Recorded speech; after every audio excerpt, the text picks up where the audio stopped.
তো এই জন্য ইলম হাসিল করা জরুরি। দুনিয়ার ক্ষেত্রেও জেনে শুনে রাস্তায় চলতে হয়, এটা আমাদের সবার জানা আছে, খুব চালাক চতুর আমরা। দিনের ক্ষেত্রে কেমন অন্ধ তকলিদ আমরা করে থাকি, মুরব্বীদের, বুজুর্গদের, আর অমুকের আর তমুকের, ইমাম সাহেবের। কেন এই ক্ষেত্রে কি আল্লাহ পাক ইলম ছাড়েন নাই? আল্লাহ পাক কি ইলম, ওয়াহির ইলম নাজিল করেন নাই? কোরআনে কারীম ওহী নয়? রাসূলুল্লাহ সাল্লাল্লাহু আলাইহি ওয়াসাল্লাম হাদিস কি ওহী নয়? সুতরাং ইলম শিখে, কোরআনে বা হাদিস যে যতটা পারছেন শিখেন, আর চোখ খুলে চলার চেষ্টা করেন, যাতে করে আলেমের কথা অবশ্যই নিতে হবে। নিজে আবার মুজতাহিদ সেজে যাবেন না 3টা হরফ পড়ে।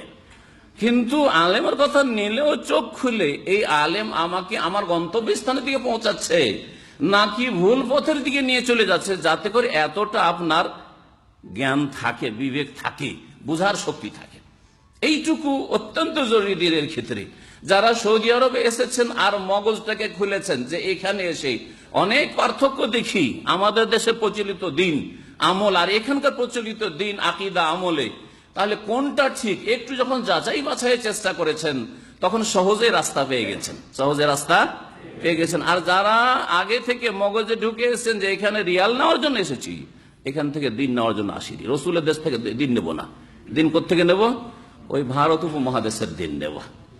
হ্যাঁ, ভারতের বুজুর্গানের দিনেরা যেই দিন ছেড়ে গেছেন, তাতে ভালো কথা রয়েছে, তাতে ভেজাল রয়েছে, ওই দিনটাই ঠিক, আগে থেকে মগজে বসিয়ে এসেছে 100% সেটাই ঠিক, আর তার ব্যতিক্রম হতে পারেন না।